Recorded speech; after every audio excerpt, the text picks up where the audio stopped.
Ngomongin soal pengembangan diri dan financial freedom itu, ya semuanya itu tidak ada yang instan, cuy. Apalagi ketika lu lihat portol lu yang merah, terus ya lihat market yang sedang crash kayak gini. Dan gua yakin pasti bawaannya itu entah lu pengen cut loss atau hapus aplikasi, terus nyalahin keadaan. Lu yang mungkin capek-capek untuk nyisihin uang, kerja mati-matian untuk cari duit, dan duit itu dimasukin ke market, marketnya malah crash kayak gini. Itu paling asem gitu. Dan di video kali ini gue mau ngebahas hal yang paling penting bagi investor sejati, yaitu psikologi dan mental health seorang investor itu seperti kayak gimana, dan cara kita memandang uang itu sendiri. Jangan lupa tonton sampai habis karena ini sangat-sangat penting untuk investor ya. Di sini gue pengen cerita sedikit ya, gue juga pernah mengalami di fase yang benar-benar parah seperti kayak gini, dimana uang yang pernah gua sisihin mati-matian, uang kerja keras gua dan segala macam itu lenyap begitu aja di market gitu. Dan nominalnya itu lumayan banget bagi gua. Karena apa? Karena yang pertama gua FOMO, terus gua pengen cepat kaya gitu. Dan pada waktu itu gua bener-bener anjur seanjur-anjurnya. Tapi di titik itulah gua belajar banyak hal, dan disinilah gua pengen bagiin ke lu semua. Agar apa ya? Agar kalian juga tidak seperti kayak gua yang emang depresi banget gitu pas dulu. Gak ada yang bener-bener nge-mentorin gua, terus gua gak tahu arahnya kemana gitu. Dan dari titik itulah gua belajar banyak hal ya. Dimana musuh terbesar di dalam dunia investasi itu atau di dunia trading itu bukan seorang whale, bukan market crash, bukan geopolitik gitu.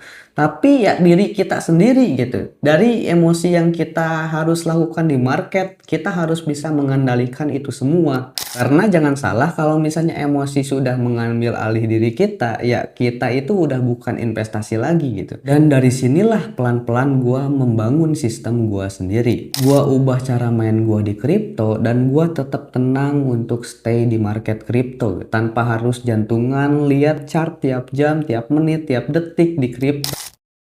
Oke, sebagai pembukaan yang pertama yaitu stop lihat chart tiap jam. Banyak dari kita semua kalau misalnya kita itu lihat chart tiap jam atau tiap menit gitu, serasa kita sedang mengendalikan market. Oh, market ini bakal ke atas nih. Oh, market ini bakal ke bawah nih ya. Padahal itu semua kebalikannya, yang dimana kita sendiri yang dikendalikan oleh market. Nah, di sini coba kita berpikir secara logika aja. Gua dan lu semua itu pasti punya target untuk masa depan. At least mungkin sampai 2030 mungkin. Nah, dari situlah kenapa kita harus pusingin harga market saat ini. Entah itu Solana yang mungkin turun 30% atau Bitcoin yang turun 20%. Ya mungkin di masa depan itu bakal naik lagi.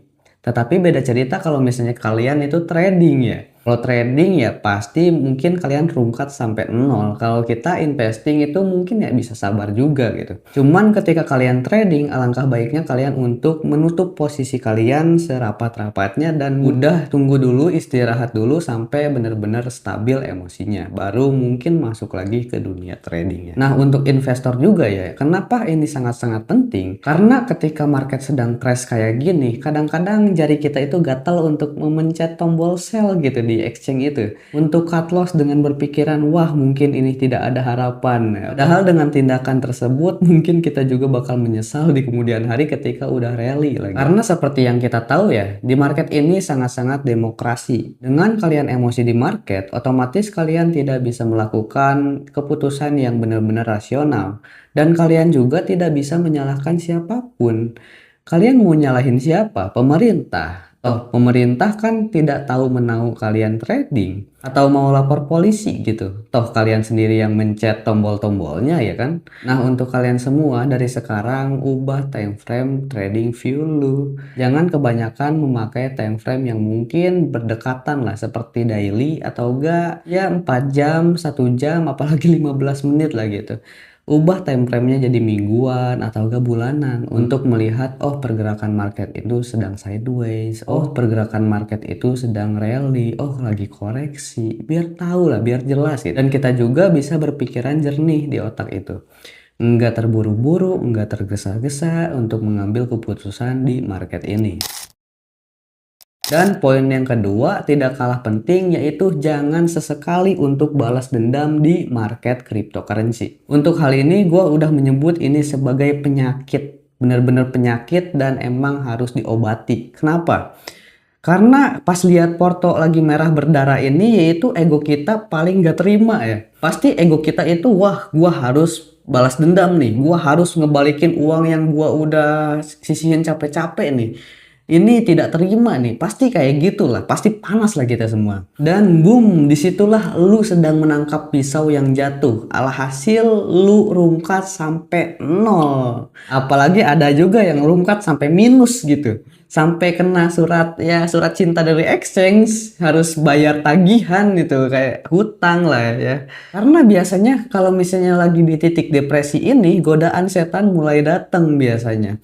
Kayak lu mulai nyari-nyari celah buat dapat cuan tambahan lah, lu mulai lirik uang operasional lah, lu mulai lirik uang haram lah. Disitulah duit yang seharusnya tidak dimasukkan ke market kripto, lu masukin ke market kripto untuk ngehajar apa yang lu udah perbuat yang tadi, yang itu minus atau nol gitu, untuk ngebalikan keadaan. Pikir lu seperti kayak gitu. Tetapi ironisnya market ini ya tidak peduli, lu mau pakai uang apapun tidak peduli. Ya ketika lu udah diambil emosi, otomatis kalian bakal nyungsep lagi, malah rungkat lagi. Terus ya mungkin lebih parah dari sebelumnya. Dan di sini ingat ya, rencana awal lu ketika otak lu itu masih dipakai, yaitu lu mau masuk market dunia cryptocurrency untuk apa? Untuk jangka panjang, untuk cepat kaya, atau untuk rungkat dan minus dan banyak tagihan pinjol gitu. Ya janganlah, jangan sampai kayak gitu. Mendingan untuk kaya aja, untuk kaya di masa depan. Dengan berpikir positif lagi, lu harusnya tahu apa yang harus lu ambil, keputusan apa yang harus lu ambil ketika market crash kayak gini. Dan saran gua, mendingan kalian itu memakai strategi DCA ya. Karena strategi DCA misal at least 500 per minggu, 300 per minggu, itu tidak peduli ya. Mau market itu hijau sekalipun, merah sekalipun, ya kita tetap fine-fine aja, tetap happy-happy aja. Kita masuk langkah ketiga, sekaligus langkah yang paling penting buat kita sendiri, dan kita bisa merecovery kehidupan kita untuk selanjutnya ya. Itu kalian mulai mengaudit cash flow dan kembali lagi ke kehidupan nyata. Pas market crash kayak gini, pasti insting kita semua itu pasti pengen ngebeli karena harganya lagi diskon. Ya itu boleh banget, pasti boleh banget lah. Cuman digaris bawahi kalau kalian memakai uang dingin. Cuman pertanyaannya, ketika uangnya udah habis, gimana dong bang? Dan ya udah stop dulu. Karena kalau misalnya kalian udah memakai uang panas, apalagi kalian udah memakai uang yang haram lah ya, di market itu kalian udah bukan investasi lagi, tetapi kalian udah gambling, udah judi di situ. Daripada kayak gitu, mendingan sekarang kalian tutup aplikasinya. Ketika kalian punya kerjaan, misal kalian kerja di pabrik gitu, atau kalian punya bisnis kecil-kecilan, ya udah kalian fokus dulu ke arah situ untuk menjalin lagi, untuk mencari lagi income tambahan kalian, untuk menambah peluru untuk DCA lagi di bulan depan. Jangan dipaksakan, udah stop dulu dan fokus kehidupan kalian masing-masing ya. Dan gua tidak akan bosan-bosan ingetin kalian bahwa investasi itu adalah kendaraan dan bensinnya itu income kita sendiri. Dan ingat, tugas kita itu adalah jangka panjang. Jangan sampai karir lu hancur gara-gara market crash kayak gini. Perjalanan seorang investor ini ya bisa dianggap sebagai lari maraton. Dan masa-masa berdarah seperti kayak gini ya kita anggap sebagai penyisihan aja.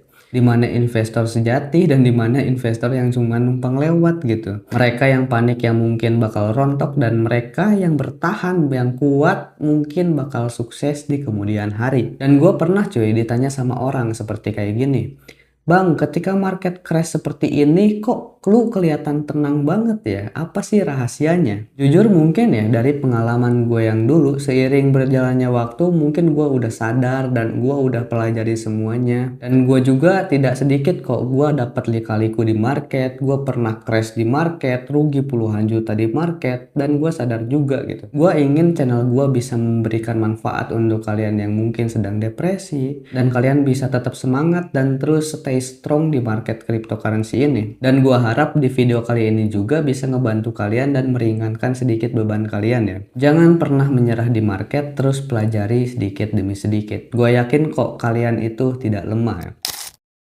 Ya mungkin segitu aja di video gua. Kalau misalnya kalian suka dengan video gua, jangan lupa juga memberikan dukungan kepada gua seperti like, share, dan subscribe mungkin ya. Dan mungkin segitu aja. Untuk kalian yang pengen berkembang, gua ada taruh link di kolom komentar, itu link ID ya produk-produk digital gua. Jangan lupa juga untuk berkunjung ke sana karena mungkin ada beberapa pengetahuan gua untuk kalian semua. Ya, gua Rizky Agatsuma. See you next time to video dan goodbye.